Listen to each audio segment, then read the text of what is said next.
Well, as millions head to U.S. national parks this summer, we are shedding light on a little-known list called the List of the Missing. The National Park Service has faithfully kept records of visitors who are gone, often without a trace. A group of friends went into the woods for a hunting trip.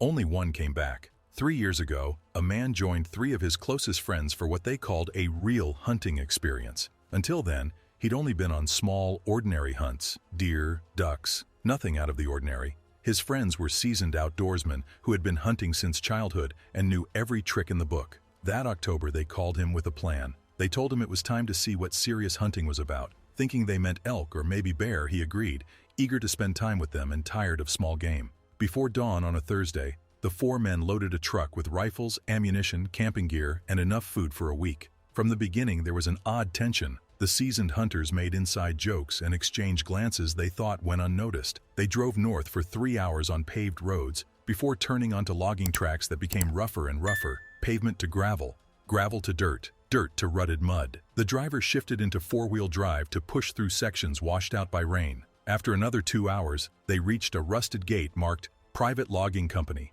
no trespassing. One man got out, unlocked it with a key, and when asked how he had it, only smiled and said his cousin worked for the company. He locked the gate behind them. Beyond the gate, the road deteriorated further. Deep ruts from heavy equipment. It's called the skunk ape, and there's been a lot of sightings over many years of what they describe as a Bigfoot type of creature.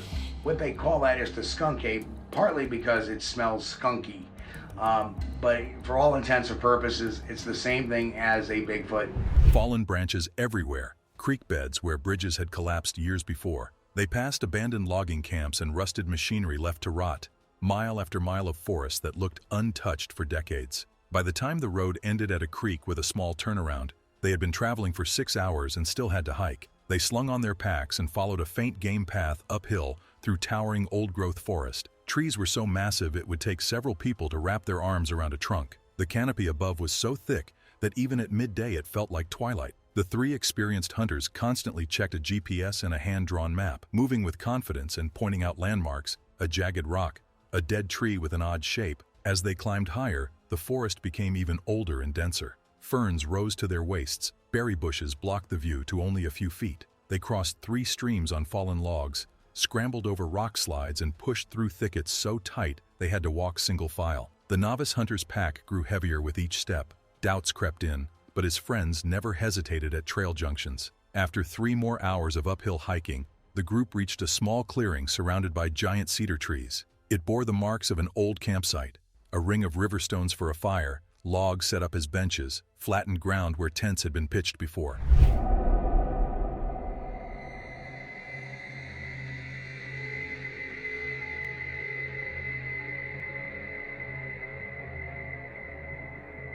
While setting up camp, one of the men explained that this section of forest was almost never seen by outsiders. The logging company owned it, but had not cut here in over 20 years because it was simply too remote and too hard to haul timber out. That night, gathered around the fire eating canned food and passing a bottle of whiskey, the organizer of the trip revealed the real purpose of their journey. He had been researching this location for months, old newspaper clippings, and long talks with retired loggers who had worked these mountains decades before. All the stories were the same. A massive creature walking upright like a human but far larger, covered in dark fur, impossibly strong and clever enough to stay hidden from casual eyes. That, he finally admitted, was what they had truly come to find. Around the campfire that night, the organizer laid out everything he had found about the region. The first documented sighting here dated back to the 1940s, when a logging crew discovered footprints the size of dinner plates pressed deep into mud near their camp. In the decades that followed, there were dozens more accounts. Hunters whose camps were torn apart overnight by something with immense strength. Loggers who heard unearthly calls echoing through the timber. Hikers who caught fleeting glimpses of a figure watching them from deep between the trees. The stories that really caught his attention came from the people who actually lived on the forest's edge in tiny, almost forgotten communities. These were not tourists or weekend adventurers, but families who had lived off the land for generations. They knew what a bear looked like and what it did not. They spoke of a creature that sometimes appeared at the edge of their properties, standing motionless between the trees, watching their houses. Every few years, hunters vanished in the deep woods, leaving behind campsites that looked as though a tornado had torn through. One of the most detailed accounts came from an old trapper who had faced the creature in the 1980s. While checking his trap lines, he had found each trap destroyed in a methodical sweep. Following the trail of destruction, he entered a small clearing where something enormous had been living. There were crude shelters of interwoven branches, piles of gathered vegetation, and what looked like primitive tools made from stone and wood. The smell was unforgettable, wet animal fur mixed with rot so strong it made his eyes water. As he examined one of the structures, movement behind him drew his attention. He turned and saw it, about 8 feet tall, covered in dark brown fur, with a face almost but not quite human. They stared at each other for seconds that felt like hours before it let out a sound that was part roar, part scream, and part something entirely alien. Then it vanished into the trees with impossible speed, leaving behind massive footprints, 18 inches long, clear toe marks pressed so deep the trapper estimated the creature weighed well over 400 pounds. The organizer had come prepared. He produced photographs of footprint casts. He was convinced this area held at least one of these creatures and had built the entire trip around the possibility of an encounter. The other two seemed to treat it more like an adventure than a serious hunt, but their actions told a different story. They had brought extra ammunition, high-powered rifles with scopes and camping gear designed for bear country. That first night, the novice hunter lay in his sleeping bag, listening to the forest with new ears. Every snap of a twig could be a deer or something else. Every rustle of leaves might be wind or movement just out of sight. The hunt begins. At dawn, the group split up to cover more ground. The plan was to scout for deer signs while also watching for anything unusual. They spread out in a loose line within radio contact, moving slowly and quietly through a valley heavy with game trails. The routine was familiar. Pause every few steps. Listen. Look for tracks or droppings. Keep the wind in your face so your scent doesn't travel ahead. But from the start, this forest felt different. It was too quiet. Even in the deepest wilderness, you usually hear birds, squirrels, insects. Here, there were long stretches where the only sound was their own footfalls crunching dry leaves. The few noises they did hear were wrong. Bird calls cut off mid-song as if something had startled them. The crash of something large in the underbrush that vanished when investigated. And beneath it all, a constant sense of being watched. Following a deer trail along the bottom of a ravine, the novice hunter found the first strange tracks. They were pressed deep into soft earth near a stream, far too big to be human and the wrong shape to be bear footprints. 5 clear toe marks and a heel print, but sized for something that should not exist. He called the others on the radio, and together they spent 20 minutes photographing the prints. They were fresh, probably made within a day or two, and so deep they suggested something incredibly heavy. The stride length pointed to legs much longer than a person's. One of the men grew excited, calling it proof the creature was active in the area. The novice only felt his unease grow.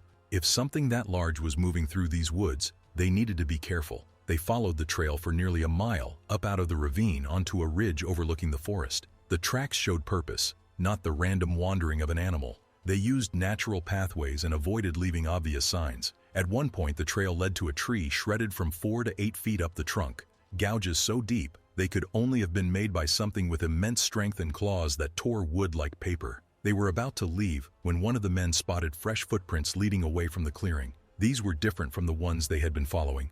Smaller, but still far larger than humans. 2 sets, side by side. They were not tracking one creature, but at least 2, traveling together. They spent the rest of that day, and most of the next, tracking the pair through even denser forest. The terrain grew rougher, the undergrowth thicker, and the sense of being watched more intense. Several times low-pitched calls rolled through the trees, too structured to be random animal sounds. On the 3rd day, everything changed. They were following a game trail along a steep slope when the forest went completely silent. No birds, no insects, not even wind, just an eerie, muffled stillness that raised the hair on their necks. Then the smell hit again, stronger than ever, fresh and close. All 4 men froze and began signaling silently to one another. The encounter. Moving slowly up the slope, the 4 men fanned out, rifles ready, the acrid smell growing stronger with each careful step. One of them signaled uphill. That was where the stench came from. Another cupped a hand to his ear and pointed to the dark line of trees, warning he could hear movement ahead. Beneath the heavy musk of wet fur, another scent drifted on the breeze, sharp and animal, yet mixed with something strangely familiar, like a zoo or a pet shop. The game trail opened into a dim clearing ringed by massive pines that blocked most of the sunlight. The forest floor was a cushion of needles that swallowed their footsteps. In the center of the clearing, with its back to them, stood the creature they had been tracking. It was even larger than they had imagined, 8, maybe 9 feet tall, shoulders wider than any human, covered head to toe in thick dark brown fur. Its long arms moved with deliberate care as it handled objects on the ground, completely unaware of the men watching. They dropped behind a fallen log, peering over. The movements they saw were precise and methodical. The being picked up objects from one pile, examined them, and placed them in different arrangements, as though sorting stones or pieces of wood. It paused to study its work,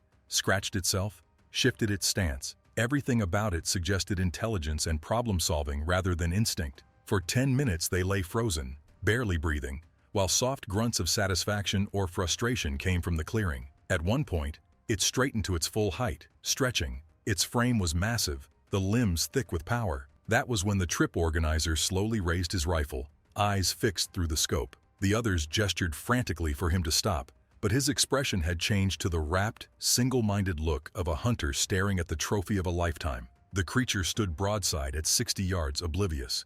"We'll be famous," he whispered, and squeezed the trigger. The shot cracked like thunder. The bullet struck center mass, spinning the creature and spraying dark blood across the pine needles. It roared, a sound that shook the trees, then turned toward the hunters with a speed that defied its size. Its eyes locked on their hiding place, burning with pain and intelligence. It charged, not like a bear, lumbering despite its speed, but like something built to hunt. It devoured the distance between them in impossible strides, crashing through the undergrowth as though it wasn't there. All 4 men opened fire. Rifle reports echoed through the forest, the air thick with gunpowder and the metallic smell of blood. Bullets struck home, dark patches spreading across the fur, yet the creature kept coming. They fell back while firing, trying to keep distance, but it gained with every bound. Rage and agony blazed in its eyes, the fury of a being that had been living undisturbed until men invaded its territory. Magazines emptied. At least 15 rounds tore into the body, but it still pushed forward. At 20 yards it began to falter,